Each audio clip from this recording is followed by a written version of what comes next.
Kansas City Chiefs versus the Arizona Cardinals. I mean, we can touch on the Cardinals for a bit. I want to speak on the Chiefs for this one reason. I mentioned this several times in the offseason. I also put out a tweet today about it. I understand the loss of Tyreek Hill. That you can't spin that into a positive. I mean, I guess you can if like the Chiefs put up like 50 points a game, then it's like, oh, this was all for good. But that's a loss. He's explosive. He's a tremendous athlete. He's a very talented football player. You can't spin that as anything other than a loss. But I think people took Tyreek Hill leaving and thought, well, this Chiefs offense is going to fall off a cliff and they're going to be no more, that this is going to be like a bottom 20 offense and they're going to have all these problems. And like you saw all the jokes of being like, oh, like they lose Tyreek Hill and they think like Marquez Valdez-Scantling can replace him or Juju Smith-Schuster, like ha ha ha, or oh, McCole Hardman, ha ha ha. And again, a loss is a loss. It's hard to replace someone of that ilk, and I don't think you can. But I think lost in all that was you still have the best quarterback in football in Patrick Mahomes. You have a terrific coach and game planner and play designer and play caller in Andy Reid. And you have a very, very, very good offensive line. And then still within that, you've got Travis Kelce. Juju Smith-Schuster, for all the TikToks and the jokes, when he's the number 2, he's been a very productive and good receiver in his career, and he fits within this scheme. Valdez-Scantling is a good support piece. You've got Sky Moore. You've got Hardman. Then you add in the pieces of them starting to use more 2 tight end sets like they did towards the end of last year, and then they come in and they do it again today. Just a variety of formations and alignments and personnel groupings, and they absolutely torch the Cardinals, who, again, you can play devil's advocate and say the Cardinals defense, that's not your cup of tea and you don't think they're good, whatever. Patrick Mahomes, 30 of 39, 360 yards, 5 touchdowns. And for all these games that we touched on earlier, right, we talked about Adams' target share and Justin Jefferson's target share, but then we talked about, Russ, you brought up Justin Herbert spreading it around. Mahomes did the same thing. Kelce had 9 targets. Juju had 8. Valdez-Scantling had 4. McKinnon had 4. Hardman had 6. CEH had 3. Noah Gray had 2. A bunch of dispersion. And then the actual production, Kelce, 8 for 21 and a touchy. Juju, 6 for 79. Valdez-Scantling, 4 for 44. Edwards-Helaire, 3 for 32. McKinnon, 3 for 27. Mahomes just commanding this offense. I don't want to say that, again, they're not going to miss Tyreek Hill and that's not going to be a problem. But I think everybody was kind of doing laugh out loud Chiefs like they're gone. And it's funny when juxtaposing the Packers, granted the Vikings defense I think is better than the Cardinals, but the Packers who were trying to find their rhythm after losing their number 1 guy, you juxtapose them with the Chiefs who, I don't want to say they didn't miss a beat, but they looked very well prepared to be this new version of themselves coming into this game. Russ, where do you sit right now on the Chiefs? Again, it's 1 game, Cardinals defense, so on and so forth, that piece. You need sample size, but a very, very, very impressive showing today from Patrick Mahomes and this Chiefs offense. It pisses me off, dude. It's like, no, I mean, I'm with you. Like, they're just so good. And it's Pat Mahomes, man. He 5 touchdowns. 360 yards. He's throwing sidearm again and making all these stupid throws and arm angles that aren't. Yeah, you get a guy like MVS, Valdez-Scantling. I've watched him for years with the Packers. I'd see him drop passes like every 5th week. He'd be good for like four receptions for 80 yards because 60 yards came on a bomb and he scored. Then other years he's like not healthy. He's dropping passes, doesn't drop a pass, goes through the whole game, looks like a stud, solid number 2 with Juju, Kelce up the middle, who is by far the best tight end in the National Football League. And he was kind of, I don't want to say falling apart, but he looked like he was laboring through the season at points last year and struggling to get off the line. I don't know if it's week 1 and he's completely fresh, but he looked very comfortable and very athletic out in space again, similar to the younger version of Travis Kelce. Because again, he's 33. He's got a lot of mileage on the tires. He looked very good today.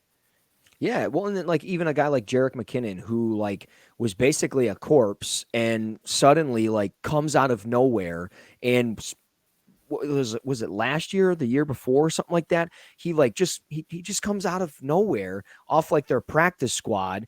And even though he had been in the league for a while, he was like on their practice squad. Clyde Edwards-Helaire got hurt. He pops up and now he's got like a significant role where he's getting to 10 to 12 touches a game.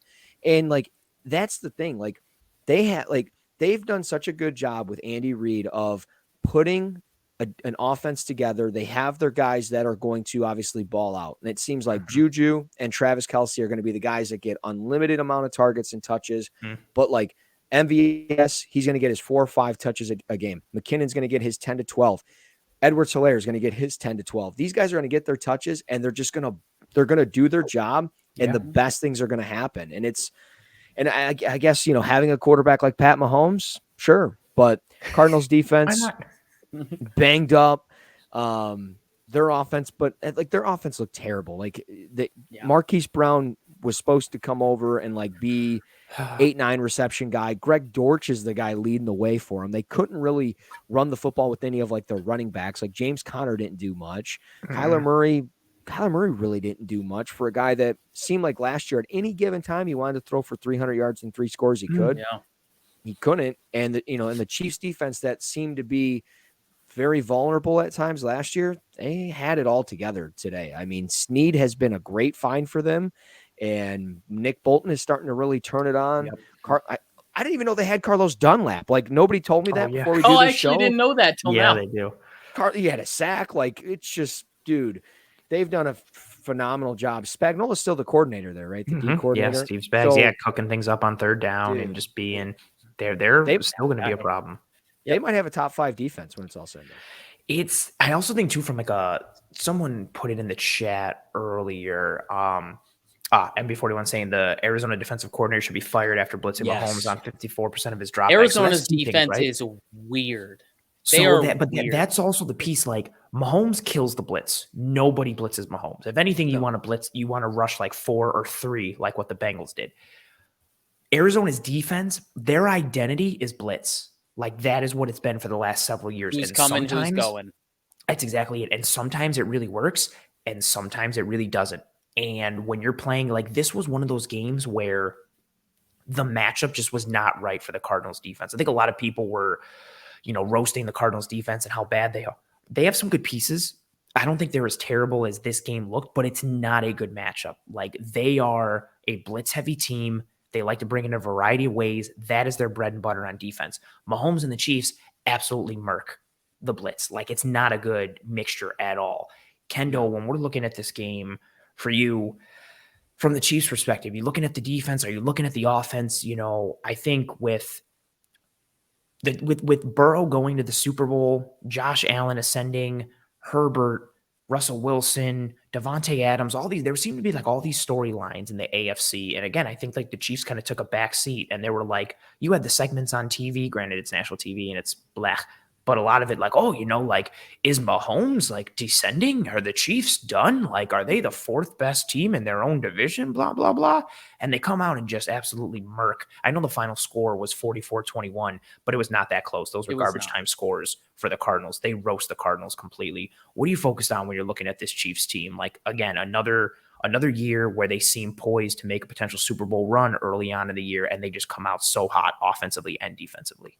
I think it's my focus personally is offensively. I think I had more questions on that side of the ball. I think obviously losing Matthew definitely raises some eyebrows, and you wonder how things are going to change in that regard. But I like Justin Reid a lot, and he had some kicks today. His extra points were fantastic. Well, he shanked that one, but he drilled the first.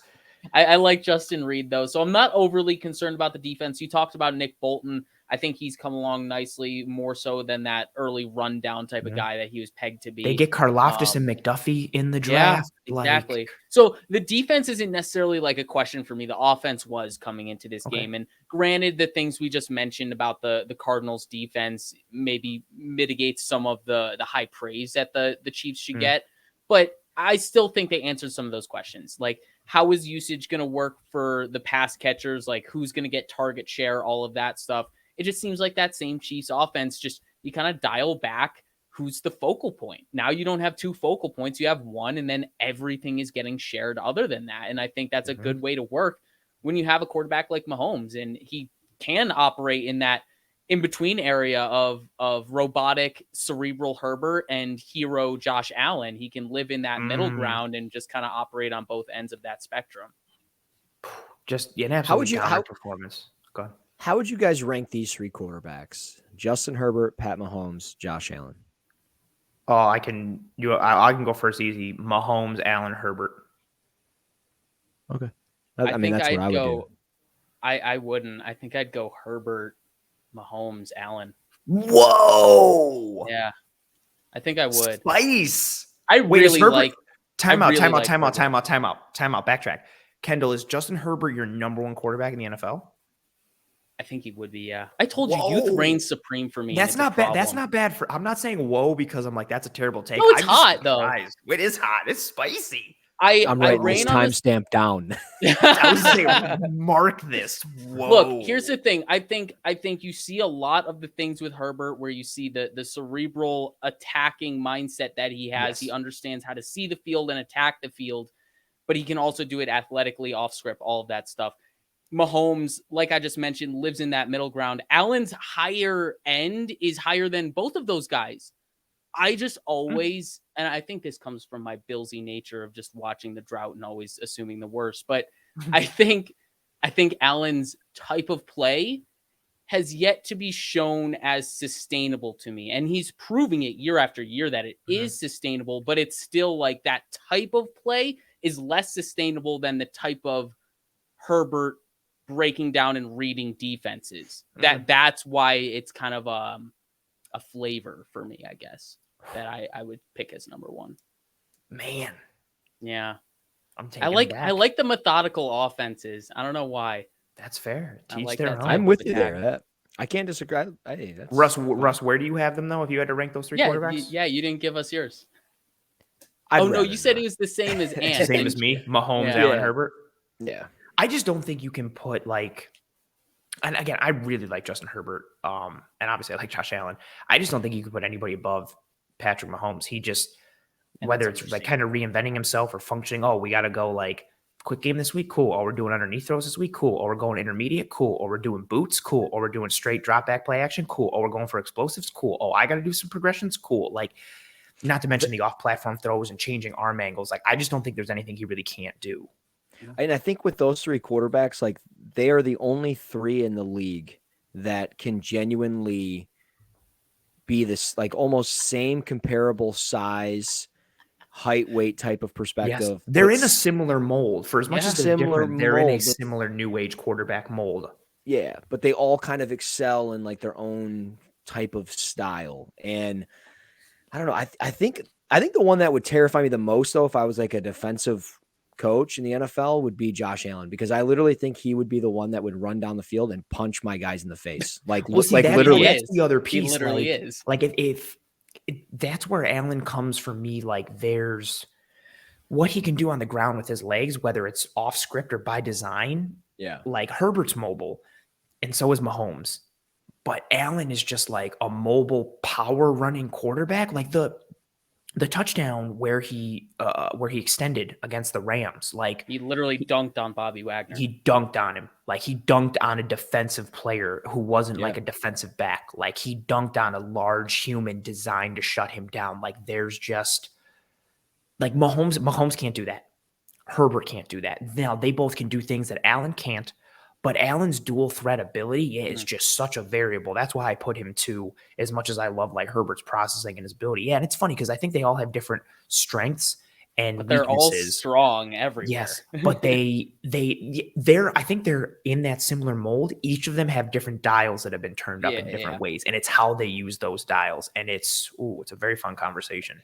I think it's a lot closer than a lot of people will probably admit. I'll be honest. Like it's a very close conversation. Like, well, that's very why close like if you wanted to tell me you had Allen above everyone, I'd be like, okay. If you wanted to tell me you had Mahomes, I'd be like, okay. If you wanted to tell me you have Herbert, I'd be like, okay. I don't think any of those except we didn't do the okay. We were all like, wait, you what? didn't. You said, no. Whoa, you idiot. No. That's not what happened. I even specifically said, I didn't say whoa because I thought it was a bad take. I was just surprised that was your answer. Like, no, it's fair. I think you can list any of them in the same way that people want to be like, when they rank like Brady ahead of Rodgers right now, or Rodgers ahead of Brady. Like, I think it depends on what you're looking for. The Brady and Rodgers one gets really murky. But I think this is murky too. Again, it's what you even said it, Kendall, like what you like in a quarterback. leads you towards one, it's the youth piece, but two, you like that methodical, surgical progression passing type of approach. Therefore, you skew towards that person while recognizing the strengths in the others. I think a lot of it comes down to what you like. And again, that's what I think makes the conversation so fun and how these teams are and how these quarterbacks are, because they're similar, but it's like different, but same but different. And you can turn, each of them just have different dials turned up in terms of mobility and how they play the game and how they process and where they process and what they do.